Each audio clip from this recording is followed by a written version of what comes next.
राजस्थान में direct selling market तेजी से बढ़ रहा है। पिछले वित्त वर्ष में राजस्थान 713 करोड़ का कारोबार कर देश में चौथे नंबर पर रहा। यह कहना है इंडियन डायरेक्ट सेलिंग एसोसिएशन के अध्यक्ष रजत बनर्जी का, जिन्होंने जयपुर में IDSA की ओर से सम्मेलन का आयोजन किया। इसमें एसोसिएशन के सदस्यों समेत 18 कंपनियों के प्रतिनिधियों ने हिस्सा लिया। इस मौके पर डायरेक्ट सेलिंग कंपनियों की सर्वश्रेष्ठ महिला प्रतिनिधियों को सम्मानित भी किया गया।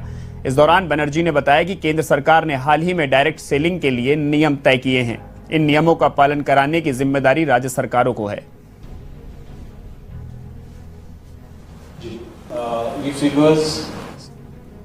एजेंडा ऐसा है सर कि हर साल इंडियन डायरेक्ट सेलिंग एसोसिएशन जो एक एनुअल सर्वे करती है, तो वो फिगर्स हम रिलीज करना चाह रहे थे। राजस्थान कैसे पोजीशन है, करीब 700 करोड़ से ऊपर यहाँ पे बिजनेस है डायरेक्ट सेलिंग इंडस्ट्री का, और तकरीबन 105 करोड़ का हम लोग टैक्स जमा करते हैं स्टेट में, और इस स्टेट में 3.5 लाख लोग जुड़े हुए हैं डायरेक्ट सेलिंग के साथ, जिनमें से 1.5 लाख औरतें हैं। तो ये फिगर्स हम लोग जस्ट शेयर करना चाह रहे थे। सेकेंडली, सेंटर ने डायरेक्ट सेलिंग रूल्स नोटिफाई कर रखे हैं दिसंबर 2021 में, तो स्टेट्स अभी मॉनिटर करेंगे। तो एक तरफ से हम लोग चाह रहे थे कि स्टेट गवर्नमेंट के साथ हम लोग रिप्रेजेंट कर पाएँ कि ये इंडस्ट्री इतनी मजबूत है इस स्टेट में, और मॉनिटरिंग जब किया जाएगा तो can Indian Direct Selling Association be partners to this effort. विषय उज्जवल दिख रहा है। ग्रैंडव्यू रिसर्च की एक रिपोर्ट के मुताबिक साल 2022 से 2028 के बीच डायरेक्ट सेलिंग उद्योग में 6.1% की सालाना चक्रवृद्धि दर से बढ़ोतरी की उम्मीद है। वहीं MI लाइफस्टाइल के मुताबिक साल 2025 तक यह उद्योग 645 बिलियन अमेरिकी डॉलर तक पहुंच सकता है।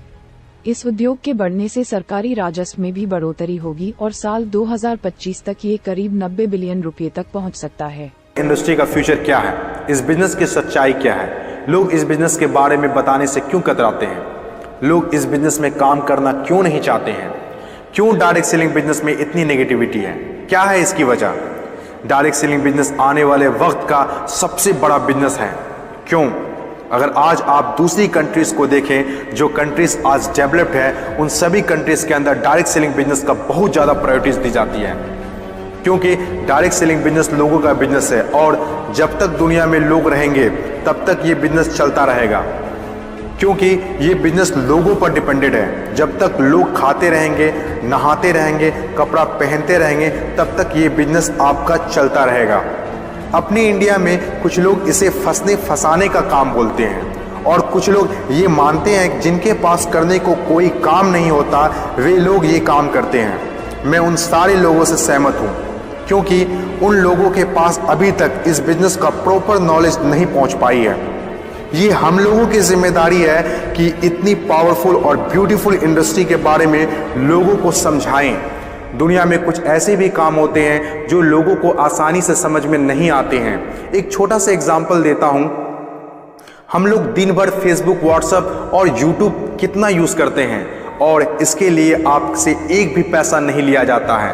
तो जरा सोचिए उनकी कमाई कैसे होती होगी, जबकि फेसबुक दुनिया के टॉप 10 बिजनेस में आता है कमाई के मामले में। कुछ लोग सोचते हैं अगर फेसबुक जब हमसे पैसा नहीं लेता है तो कमाता कैसे होगा। कुछ लोग सोचते हैं पता नहीं कमाता भी होगा कि नहीं। कुछ लोग कहते हैं जो डाटा हम लोग यूज़ करते हैं उससे कमाता है।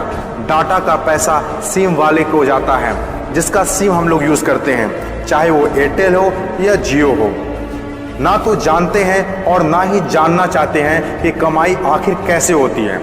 दोस्तों, सबसे पहले आपके लिए ये जानना जरूरी है कि कोई भी इंडस्ट्री कैसे चलती है और कैसे बनती है। किसी भी नई इंडस्ट्री को चलने के लिए 4 फेज से गुजरना होता है। नमस्कार दोस्तों, मेरा नाम दिनेश पंडिया है। दोस्तों, हम आपको ऐसा चीज दिखाने वाले हैं जिससे आपका बिजनेस चलेगा नहीं बल्कि दौड़ेगा। और चैनल पर नए आए होंगे, चैनल को अभी सब्सक्राइब कर लीजिएगा, बेल आइकन को प्रेस कर दीजिएगा, और अपनी कंपनी का नाम लिखकर जरूर बताएं आप कौन सी डायरेक्ट सेलिंग कंपनी में काम करते हैं। अगर आपको अपनी कंपनी पर गर्व है तो कमेंट बॉक्स में जरूर लिखिएगा। दोस्तों, अगर आप इस वीडियो को किसी किसी को भी भेजेंगे वो कभी आपको मना नहीं करेगा आपके साथ ज्वाइन करने से। इस इंडस्ट्री को फ्रॉड बोला जाता था और इस इंडस्ट्री को समझना नहीं चाहते थे और शुरू से ही इस इंडस्ट्री को इग्नोर करते थे लोग। आखिर पहला जो फेज होता है वो होता है नेगेटिव फेज, और आज direct selling industry negative phase में है। ये फेज हर नई इंडस्ट्री को झेलना ही पड़ता है। जब भी मार्केट में नया बिजनेस आता है तो लोग पहले उसे ठीक से समझ नहीं पाते हैं और अनदेखा कर देते हैं। जैसे बैंकिंग सेक्टर के साथ हुआ, इंश्योरेंस सेक्टर के साथ हुआ, टेलीकॉम इंडस्ट्री के साथ हुआ। पहले ना तो लोग बैंक में पैसा जमा करते थे और ना ही इंश्योरेंस लेते थे, क्योंकि इंडस्ट्री नई थी, लोग डरते थे, किसी पर भरोसा नहीं था। लेकिन आज देखिए, यही इंडस्ट्री है जिसके बिना किसी राज्यों की कल्पना करना असंभव है। जब नई नई प्लास्टिक इंडस्ट्री स्टार्ट हुआ तो 95% लोगों ने इनकार कर दिया, ये कहकर कि यह पॉसिबल नहीं है। लेकिन उस वक्त भी 5% लोगों को विश्वास था और आज वही 5% लोग दुनिया में आगे हैं। आज हर चीज़ प्लास्टिक का है, जग हो या बाल्टी, कुर्सी हो या टेबल, खिलौना हो या फ्रेम, यहाँ तक कि डोर भी अब प्लास्टिक के हैं, जो आज से 20 साल पहले किसी ने सोचा भी नहीं था। आज direct selling business negative phase में है, इसीलिए इतनी सारी नेगेटिविटी है।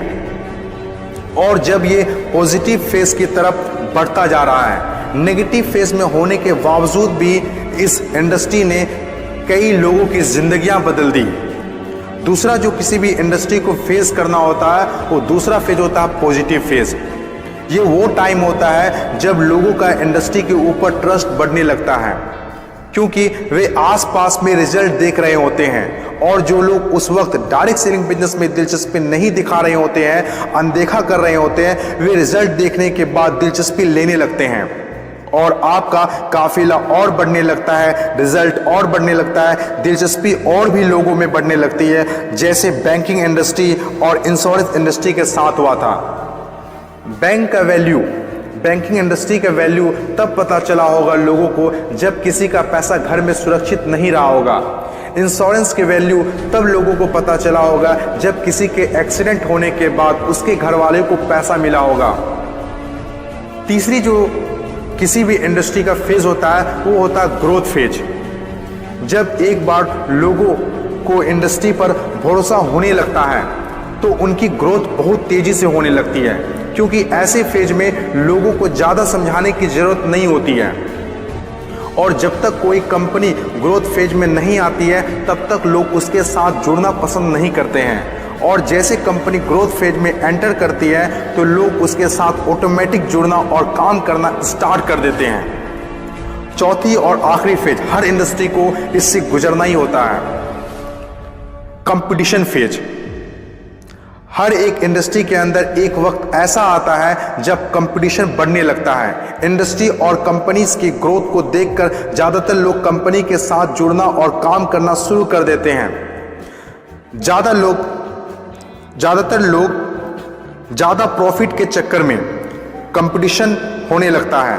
फिर चाहे कोई सेक्टर हो, बैंकिंग सेक्टर हो, टेलीकॉम सेक्टर हो या ऑनलाइन शॉपिंग हो, आज के टाइम पर हर सेक्टर में हाई लेवल कंपटीशन है। ये टाइम हम सब के लिए बेस्ट टाइम है इस इंडस्ट्री को जानने के लिए, समझने के लिए और इसे करने के लिए।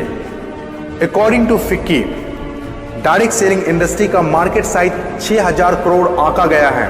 आज तक जितना हुआ है उसको देखते हुए फिक्की ने डिक्लेयर किया है कि डायरेक्ट सेलिंग बिजनेस 2020 से 25 तक 645 अरब तक की हो जाएगी।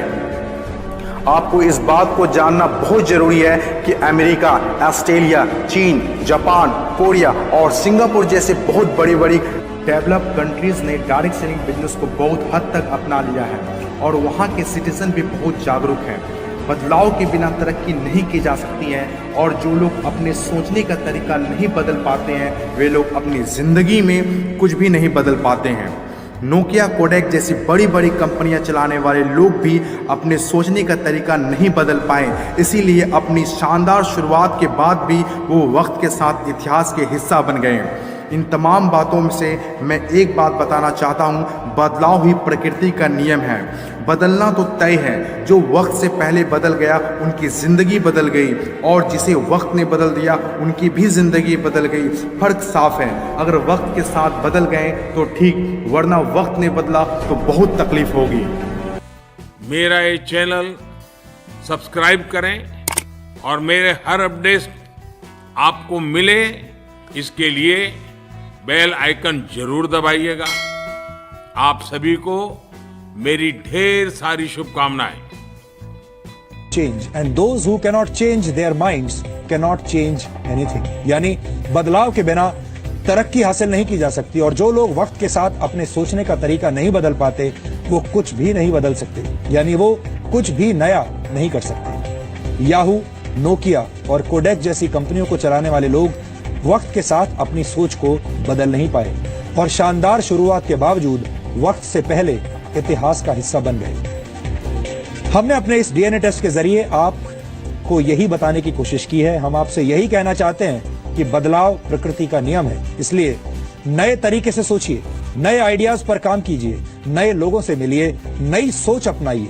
ये सब करने के लिए आपके पास किसी बड़े गोल यानी बड़े उद्देश्य का होना जरूरी नहीं है, क्योंकि जीवन को छोटे छोटे बदलावों से भी सुखद और मंगलमय बनाया जा सकता है। होना यह चाहिए कि आपके पास एक उद्देश्य होना चाहिए, चाहे वो उद्देश्य बड़ा हो या उद्देश्य छोटा हो, लेकिन उद्देश्य होना जरूरी है। इसलिए हम चाहते हैं कि आप रोजाना एक जैसा जीवन ना जिएं, हर दिन कुछ नया करने की कोशिश करें, ताकि आप इस दौड़ में पीछे न रह जाएं।